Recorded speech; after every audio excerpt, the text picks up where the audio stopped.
Ya estamos con el economista Eduardo Bolinches una vez más. Eduardo, un placer como siempre. ¿Cómo estás?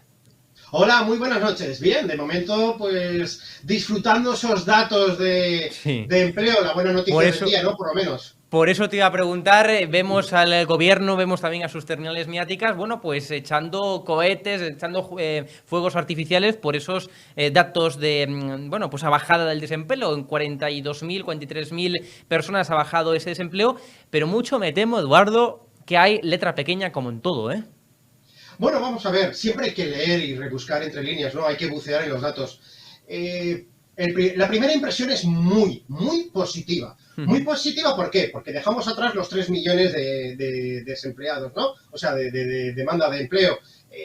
Lo conseguimos momentos puntuales casi a perdernos, ¿no? Llegamos a tener 3 millones 15.000 en el febrero prepandémico del 2020. Pero claro, vino la pandemia y se nos fue de 3 millones a 4 millones. Pues bien, eso ya está anulado, eso ya es historia. Y por lo tanto ahora estamos viendo lecturas por debajo de los 2,9 millones de personas, lecturas no vistas desde diciembre, octubre del 2008. Y por lo tanto esto es la nota positiva.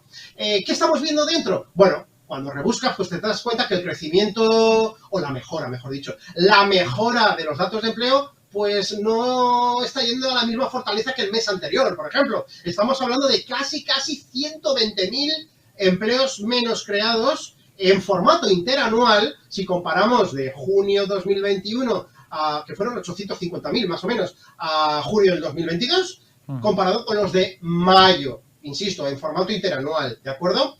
Y luego los empleos creados, como es lógico, estamos hablando que el dato es bueno, pero claro, es que es junio.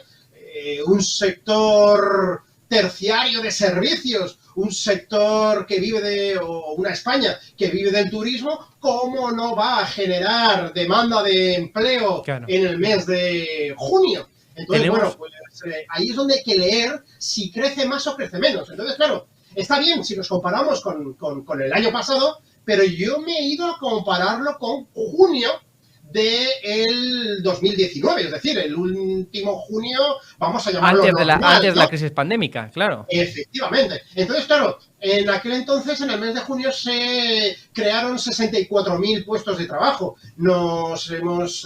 Hoy hemos creado, en este pasado mes de junio, 42.000. Entonces, bien, son creación de empleo, por supuesto que sí, pero menos que antes de la pandemia. Luego, ¿hemos dejado atrás la pandemia? Sí, pero todavía no vamos a la misma velocidad de crucero que cuando teníamos ese momento prepandémico, ¿de acuerdo? Pero son positivos, la verdad. Bueno, en ese sentido, Eduardo, tenemos que hablar de dos cosas. Uno, que mientras que la eurozona está creciendo en positivo a niveles, por tanto, ya previos de la crisis pandémica, aquí en España todavía estamos a puntos por debajo de crecimiento pues de niveles previos de la pandemia. Pero en segundo lugar, tenemos que hablar del otro concepto que ya es protagonista, son los fijos discontinuos, ¿no? Que es un poco lo que encierra este dato y que hay que comentar. Evidentemente, en primer lugar, cuéntanos, ¿qué son los fijos discontinuos? Porque a veces hay personas que todavía, a pesar de que se escucha recurrentemente este término, no lo entienden. Y en segundo lugar, ¿por qué no podemos considerar estos 42.000 bajada de desempleo, estos nuevos empleos en 42.000, pues como empleos de verdad? Son empleos temporales, en todo caso. Sí, efectivamente. Lo primero es que no van a escuchar la palabra fijo discontinuo, van a escuchar la palabra de contrato indefinido. Sí. Y obviamente no es una realidad. Como tú bien dices y especificas, es un contrato fijo discontinuo. ¿Qué significa eso? Es un contrato para siempre, ¿de acuerdo? ¿Vale? Indefinido, por lo tanto, pero discontinuo. Es decir, la clave está en la segunda palabra. ¿Qué significa? Pues que viene siendo el contrato temporal de antes, pero con la cláusula de decir, yo, hostelero, o yo, empresario de una actividad temporal, la que sea, yo te voy a despedir, pero luego te voy a coger a ti.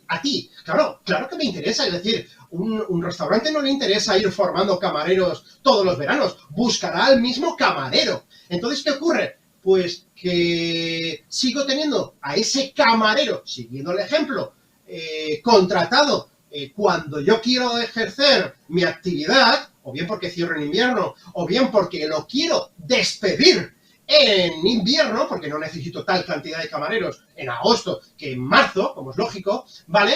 Y es cierto que ese fijo discontinuo lo que me obliga es a contratarle cuando yo quiera buscar nuevos empleos. Entonces, claro, ¿dónde está el truco de todo esto? Pues que cuando ese fijo discontinuo es despedido, es decir, termina temporalmente su trabajo, no entra como demandante de empleo, con lo cual no computa como demandante de empleo, no computa en el paro. También que cuando vuelva a ser cogido, repescado por ese empresario, siguiendo el ejemplo del mundo de la hostelería, tampoco va a computar como bajada de empleo. Es decir, ya entró en el mundo laboral, aunque sea con trabajo temporal, y por lo tanto lo que se ha hecho es ni más ni menos que un nuevo sistema de cálculo del número de parados, donde por cambio de sistema, por arte de magia, de un plumazo se han podido borrar pues unos 250.000, 300.000 empleos bajo este sistema que realmente, como bien intuyes y has dicho, es el contrato temporal de toda la vida. Pero, insisto, con esa pequeña cláusula de que sí, que no voy a contratar a un tercero antes de volver a contratarte a ti. Es decir, claro, a ti el primero, ¿vale? Eduardo, y ya para concluir, tenemos que hablar también de los trabajadores de cuenta propia, de los autónomos, que están en mínimos históricos. Es decir, cada día hay menos creación, digamos, por así decirlo, de autónomos. Hay menos personas que, bueno, pues que aún teniendo idea empresarial, una iniciativa, una buena idea de mercado, una buena idea de negocio, pues que por las abusivas tarifas que tienen que pagar, estando incluso personas en negativo al principio, mientras consigue, bueno, pues que su actividad genere beneficios y demás, es que hay muchos autónomos que están perdiendo pasta. Pues esto, sumado a la subida de la cuota de autónomos y demás impuestos, y más tarifas y más burocracia y más pagar para el Estado, pues esto hace que los autónomos estén en mínimos históricos. Es más, crear una empresa aquí en España conlleva mucho más tiempo que la media del resto de economías desarrolladas, mientras que en Reino Unido, creo recordar, se puede hacer en un par de horas. Aquí en España, crear una empresa perfectamente puede tardar un mes entero o más. Sí, sí, y bueno, y si te metes a ponerte placas solares, la burocracia en el país que tiene más de 3.000 horas de sol al año, sí, es que mueres en el intento.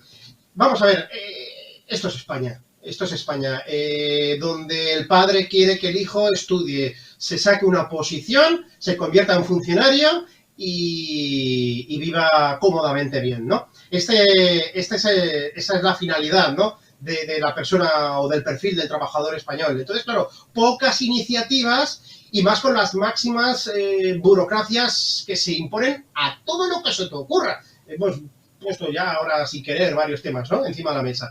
Pero es que además no te olvides de la vuelta de tuerca adicional, obligados por Bruselas, que nos van, y me incluyo, nos van a meter a todos los autónomos con esa subida de cuotas, etcétera, etcétera, ¿no? Por lo tanto, en una situación en la que se huele la recesión, no solo en España, a nivel europeo, como es lógico, y mundial. Estados Unidos ya sabemos que ya tiene un trimestre oficialmente, no está en recesión, se necesitan dos, pero bueno, es que es parte del PIB, ¿no? El PIB es un indicador retrasado realmente, ¿no? La recesión va a venir cuando ya llevemos 6 meses de caídas, ¿no? De 2 trimestres consecutivos. Y aquí en Europa 3/4 de lo mismo. Es decir, envías a la recesión. ¿Quién es el valiente que está dispuesto a pedir el pago único del paro, si es que tiene derecho a él, para montarse un bar, una carpintería, en definitiva, cualquier actividad empresarial vía autónomos, ¿no?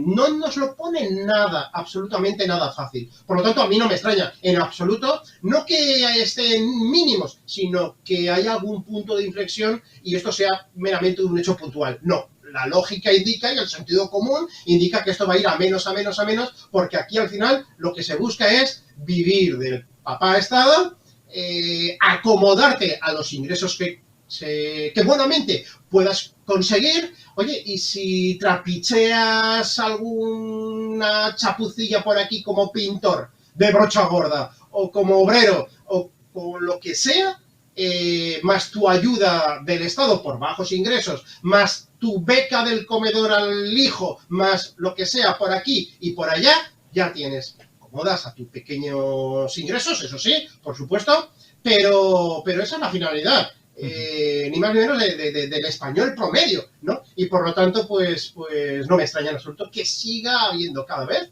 menos autónomos, la verdad.